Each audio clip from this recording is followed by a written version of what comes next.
Guys, first of all, it's an honor to be here again. I want to thank Rabbi Barone, who not only helps us every year, we come on a recruiting trip because you guys are here to develop through this Yeshivat. As NCSY advisors, as Yachad advisors, you care. Everyone cares. In theory, everyone cares. But in terms of translating it into reality, you're some of the best advisors that we have. And it's because of the nurturing of this institution. Every year, Rabbi Barone, Rav Bina, Rav Hanan, they sit us down. And they go through the guys who are going back to the States. And because of Rabbi Barone's help, ultimately we've got thousands of kids. There's 22,000 high school students in our network. Most of them don't know an aleph from a base. But it's you guys who look after them. And I want to thank you. And I'm going to be coming in May to ask for your help and your volunteerism. And those of you who participate in the summer in Camp Haz during the year in Yachad, again, Netiv always produces some of our best advisors, and I want to thank you guys. I want to thank Rabbi Barone for the opportunity to speak here this afternoon. I have two ideas. I'm not sure we're going to get to both of them because dinner is waiting. Let's start at least with one of them. And both ideas were developed by the Rebbe. There's a very strange dialogue. Anybody here thinking of going into real estate development? Anyone here thinking of going into law? Probably the first negotiation in history and the first real estate deal in history is the analysis of the beginning of this week's Parsha. Now Abraham comes to the Hittites, the Chitim, the Hittites. They're polytheists, they're pagans, correct? What do they say? There's this huge respect that they have for him. He is not exactly one of them. He's a monotheist. That means he rejects polytheism. What do they call him? Nisi Elokim Ata B'Socheinu. You're God's prince. The Prince of God. Tremendous reverence they have for him. And what do they say? B'mivchar kivarenu kvaras meisecha. Your soulmate, Sarah, you, wherever you want, you bury her. Now, any of you guys into marketing? For instance, I'll give you an example. In high school, did any of your teachers ask you to watch the Super Bowl, not for the game, but for the analysis of the marketing, of the commercials? It's always the great pageant of the new commercials. Yeah? When I was a Rebbe at first, you used to have the kids do that. And we did an analysis, a psychological analysis of who they're trying to target. Madison Avenue, they gave a prize to a firm that employed one of the Gedolei Hador of our generation. And you've all seen this commercial. Who am I referring to? Peyton Manning. Right? Certain things in this world are priceless. For everything else, there's MasterCard. There are certain things in this world you can't pay. Not with a Neiman Marcus Platinum card, not with a Visa and Amex, or now they got the Chase Sapphire card. You can't buy it for no money. What's an example of that? Arlington National Cemetery. You want your loved one to be buried there? You can't buy it. You have to earn that. You have to have fought for the stars and stripes to earn that. Otherwise you can't be buried there. What did they do to Abraham? When Sarah died, they came and they said, listen, we're going to open up Arlington National Cemetery. He's not a Hittite. She wasn't a Hittite. They're going to open up Arlington National Cemetery so that it bears the most greatest respect, the greatest kavod that they could give anyone. B'mivchar kivarenu kvoras meisecha. What does he say to them? He says something that has been the most enigmatic phrase in the whole Torah for the last 4,000 years, since the time of Avraham. He says the following phrase, 4 words. Ger v'toshav anochi imachem. I repeat. Ger v'toshav anochi imachem. What's wrong on the surface when you hear that phrase? What's wrong with it? You can't be both, the ger and a toshav. Excellent. It's an oxymoron. You're either a ger or you're a Toshav. You're either an Aryan or you're an alien. You can't be an Aryan and an alien. What did Avraham mean when he responded to them, Ger v'toshav anochi imachem? Hold that question. Second question. Now, many of the Meforshim, and if you take this approach, you're in good company. Many of the Meforshim learn this, not just as a real estate negotiation. You know what they learn this as? In the United States, 48 of the 50 states have laws against manipulative, corrupt funeral directors. Morticians taking advantage of a bereaved, broken family. What do 48 of the 50 states have the law? That they're by law, by state law, they're obligated to give you an itemized list of every single charge they're going to do. What is the cost of the coffin? What is the cost of the mortuary? What is the cost of opening and digging the grave? What is the cost of closing the grave? Every little possible cost has to be laid out in front of you, itemized, and you decide to sign it and pay for it, or if you feel that's too much, you go somewhere else. What happened historically? Why did that happen in the United States? Because you had these guys who manipulated people in a state of emotional trauma when they're bereaved and they're not thinking rationally and they were getting ripped off. So you read this parsha, what do you think? You know who Ephron is? He's a crooked mortician. It's a cave, a freaking cave. You can't plant there, you can't plant an orchard, you can't plant wheat there. You can't, it's not something you can do construction on. It's from a real estate point of view, it's not a particularly good piece of real estate, to put it mildly. All that matters is I want to help you. No, all that matters is this. When Avram insists, he says, Arba meo shekel kesef over la socher.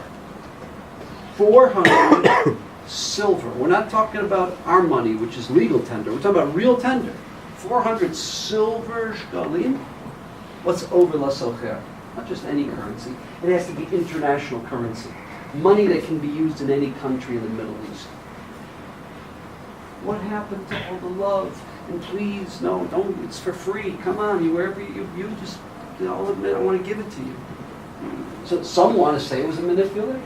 He took advantage of a bereaved husband. That's not how Rabbi Soloveitchik read it. Not at all. He said the following. Ephraim, and it's true not just of Ephraim, it's true of the other Hittim, the Hittites. They were sincere. When they kept saying, Nasati lach, it's yours, it's given to you, it's for you. Not a penny. Arlington National Cemetery, you don't pay to get in there, you have to earn it. You've earned it, you're a great human being. You're a moral role model to us. You're God's prince. They meant it. What happened? And by the way, this is one of the longest dialogues you're going to see in the whole Chumash. You don't get many conversations in the Chumash. You get like snippets, a couple sentences here. This is like a ping pong match, back and forth and back and forth. There's one operative word. When you look at Rishon and Sheni, there's one operative word. Shema'uni. Shema'eni. Please hear me. They kept saying to Avraham, please hear me out. He kept saying back to them, please hear what I'm saying. He understood what they were saying. He understood that they wanted to give him the greatest honor. They didn't understand what he was saying.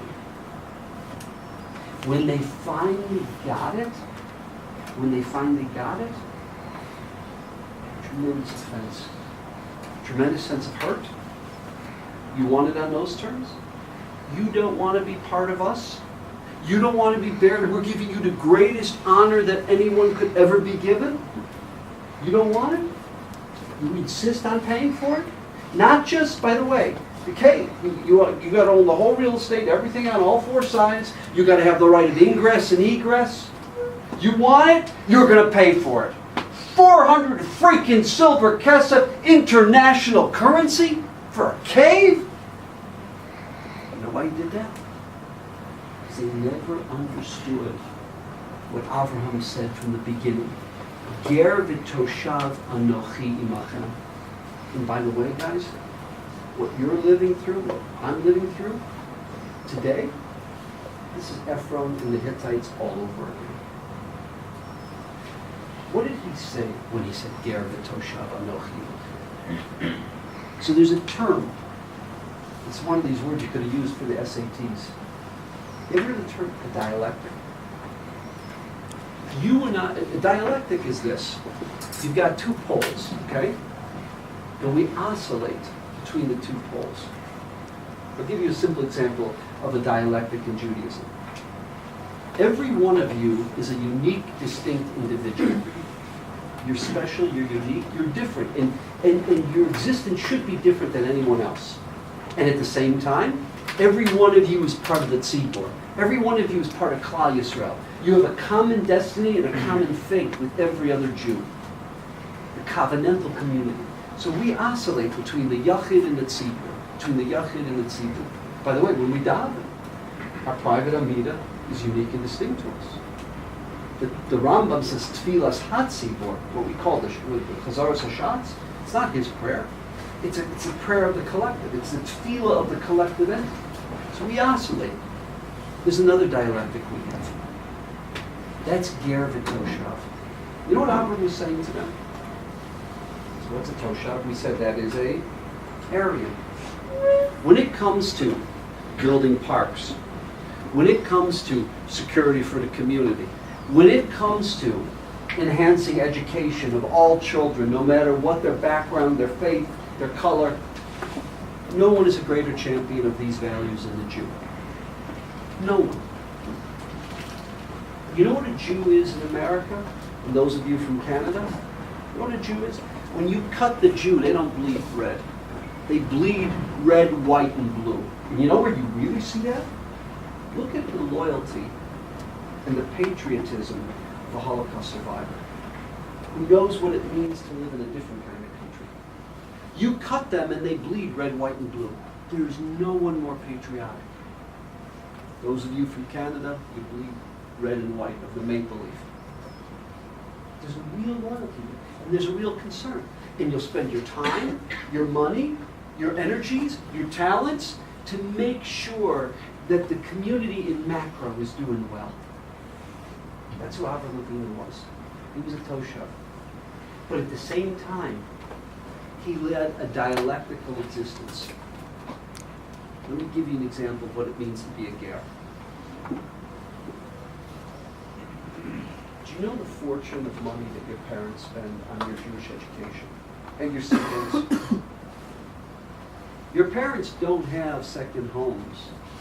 Your parents don't go on certain vacations. Your parents don't have the kind of retirement that ideally they'd like to have because of their Mesiras Nefesh to turn down a very quality public school education. Most of you live in areas where the quality of public education is superb. And your parents reject it for their children. Why? Because you have a different destiny. And you stand for a different destiny. Your Weltanschauung, your Hashkafas Olam is radically different than your neighbors, than your community.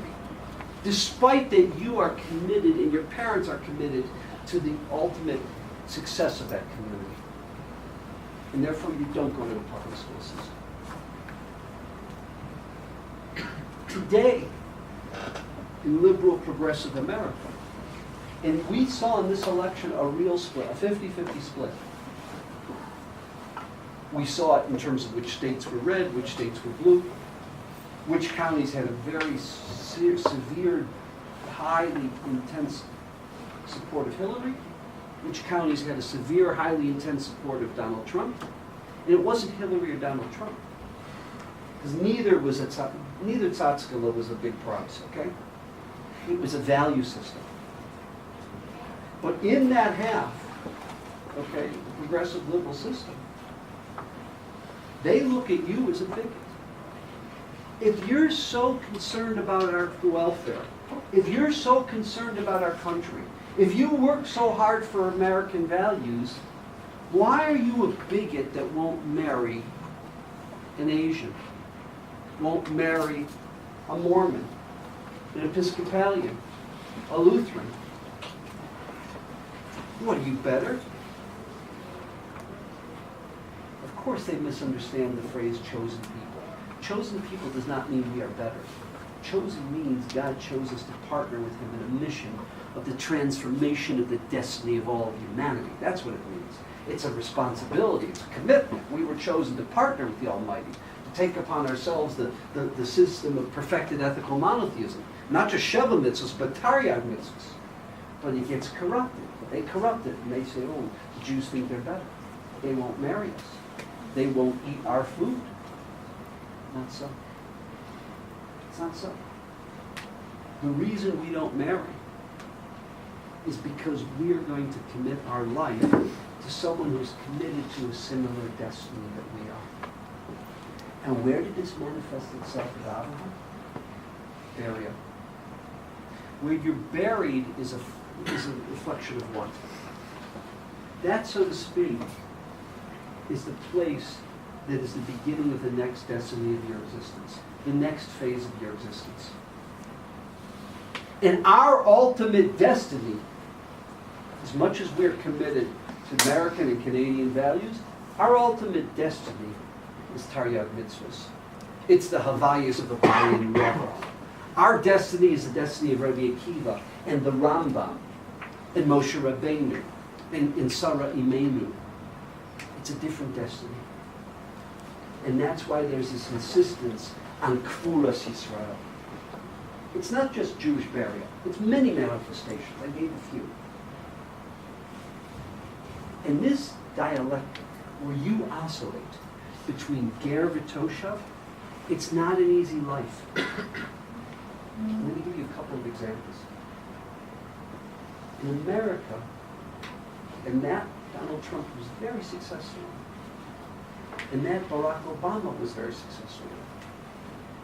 Most people like things in a clear, crisp soundbite. They like the slogan, the soundbite.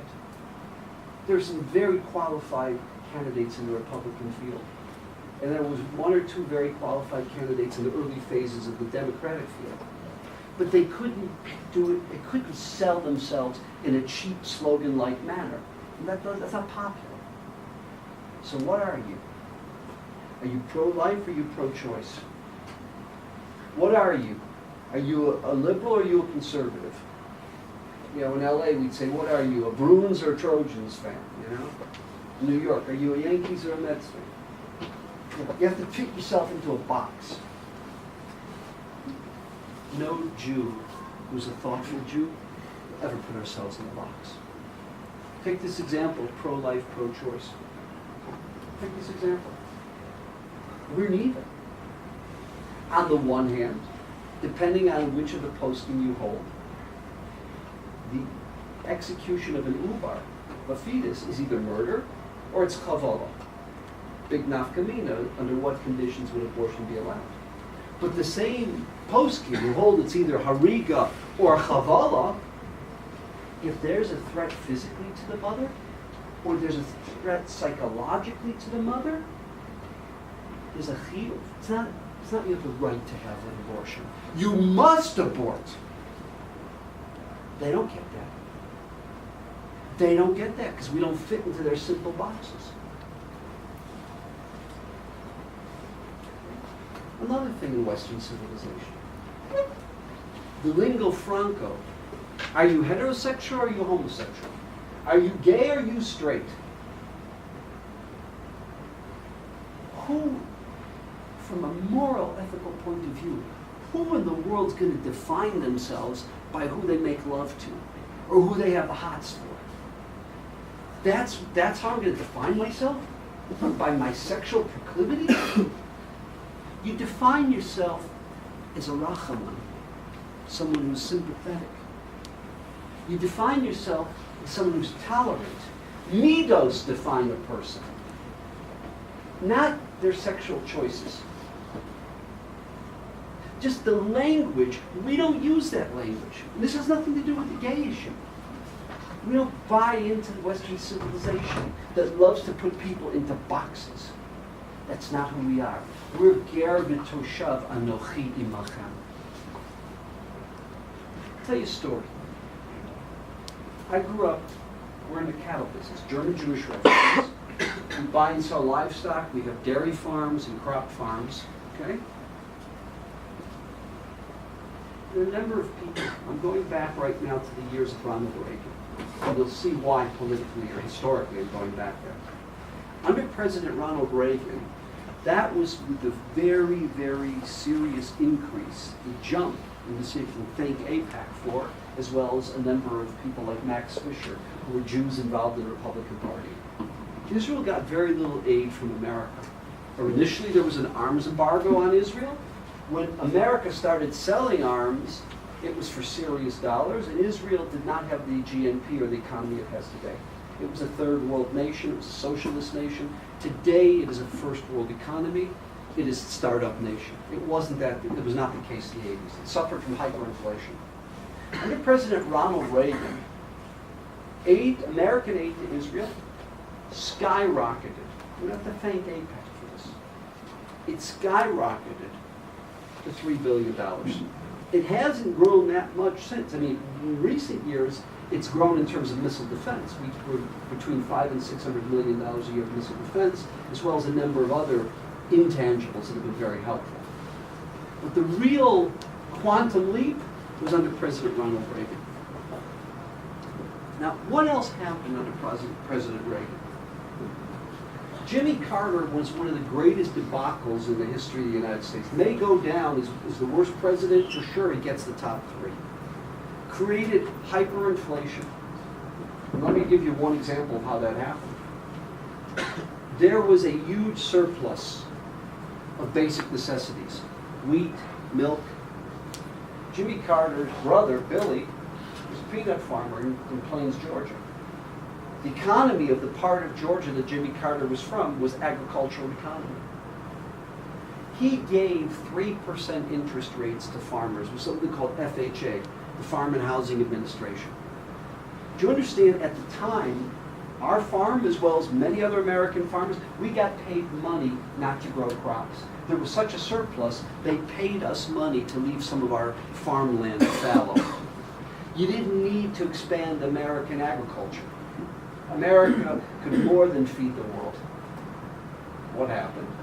He expanded. It was a colossally stupid decision from an economic point of view. It eventually would have to be corrected, amongst many decisions that he made that were very poor. Well, Ronald Reagan came in to hyperinflation. Your money was worthless. Interest rates were like 18-20%. The only way he was going to do that was to shut the faucet off. And one of the most natural faucets that had to be shut off was subsidies to American farmers. And there was a colossal crisis in America for the American farmers. You have people that they were in agribusiness, people who father, son, I'm talking about Ben Acher Ben, for 8, 10 generations have been American farmers. They went bankrupt. The banks had to foreclose on their farms. These people, you know the psychological trauma that did? You know the divorce rate that happened to American farmers? What happened? A number of farmers who were close with us, they're the ones that were actually our friends. He said to my dad, $3 billion a year? How many Jews are in the whole country to start with? Why aren't, and then he pointed to my dad, as an American, what are you first? Are you an American or are you an Israeli? Let me say that in English. Are you a Jew or are you American first? Why are you allowing that to happen? Because that $3 billion could keep people on their farms instead of them being thrown off and destroyed after 6 and 8 generations.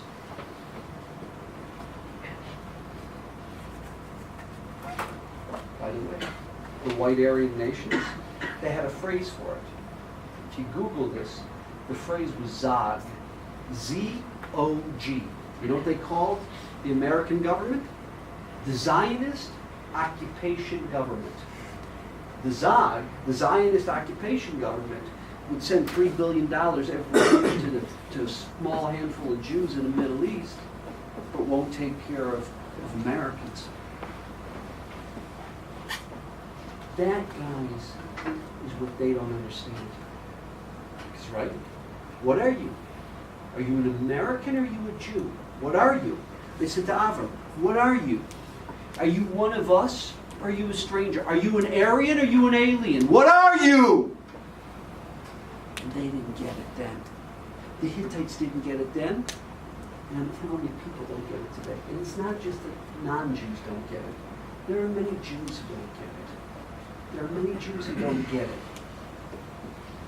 That there's no contradiction between being a loyal American, a loyal Canadian, and being someone who supports this tiny little nation that's a beacon of light in a sick world.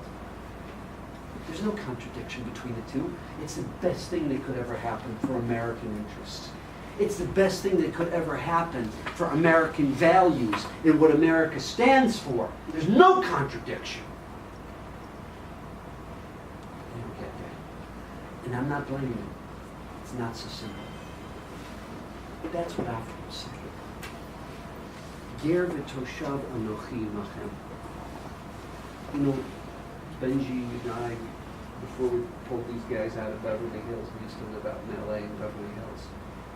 And in LA, you wanted to know where somebody was? Just look at their bumper sticker. The bumper sticker said it all. If a Jew had to have a bumper sticker, you and I, you know what I think our bumper sticker should read? Those 4 words. Ger v'toshav anochi imachem.